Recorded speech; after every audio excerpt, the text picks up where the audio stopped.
Hi hello, ചെമ്മരിപ്പൂവിൻ്റെ നാളത്തെ promo വിശേഷത്തിലേക്ക് എല്ലാവർക്കും സ്വാഗതം. ഈ റിവ്യൂ ഇഷ്ടപ്പെടുകയാണെങ്കിൽ തീർച്ചയായും സബ്സ്ക്രൈബ് ലൈക്ക് ചെയ്തൊന്ന് സപ്പോർട്ട് ചെയ്യാൻ മറക്കല്ലേ.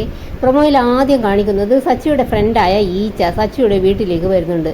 എന്നിട്ട് രവിയോടും ചന്ദ്രമതിയോടും ഇങ്ങനെ സംസാരിച്ചു കൊണ്ട് നിൽക്കുകയാണ്. അപ്പോൾ അങ്ങോട്ടേക്ക് സച്ചിയും രേവതിയും വരുന്നുണ്ട്. സച്ചി എന്നിട്ട് ഈച്ചയോട് ശ്രുതിയുടെ ഇളയച്ചനെ പറ്റിയൊക്കെ ഇങ്ങനെ പറയുന്നുണ്ട്. ആ മലേഷ്യക്കാരൻ ഇളയച്ചനുണ്ടല്ലോ എന്ന് പറയാൻ തുടങ്ങുമ്പോൾ അപ്പോൾ അങ്ങോട്ടേക്ക് ശ്രുതി വരുന്നുണ്ട്. ശ്രുതിയെ കണ്ടത് സച്ചി ഈച്ചയെയും വിളിച്ച് മാറി കുറച്ച് അപ്പുറത്ത് നിന്ന് സംസാരിക്കാൻ തുടങ്ങി. എന്നിട്ട് ഈച്ച ചോദിക്കുന്നുണ്ട്, നീ എന്താ പറയാൻ വന്നത്? അപ്പോൾ സച്ചി പറയുന്നുണ്ട്, നിനക്കറിഞ്ഞുകൂടെ ആ ശ്രുതിയുടെ ഇളയച്ചനെ നാട്ടിലൊക്കെ വന്നിരുന്നല്ലോ, പിന്നെ എനിക്കറിയാതിരിക്കുമോ? ആ ഇളയച്ചനെ പറ്റിയാണ് പറയുന്നത്. ആ ഇളയച്ചനെ പറ്റി എനിക്ക് അന്നേ സംശയമുണ്ടായിരുന്നു.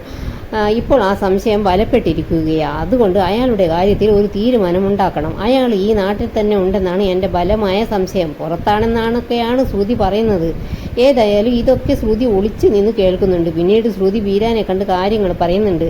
ഈച്ചയുടെ മുൻപിലൊന്നും ചെന്ന് പെടരുത് എന്ന് പറയുമ്പോൾ ബീരാൻ ചോദിക്കുന്നുണ്ട്, ഈച്ചയോ അതാരാ?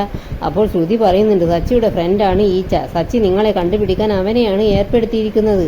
അതുകൊണ്ട് നിങ്ങൾ അവൻ്റെ മുൻപിലൊന്നും ചെന്ന് പെടരുത്. ഇതോടെ പ്രൊമോ റിവ്യൂ ഇവിടെ അവസാനിക്കുന്നു. Thanks for watching.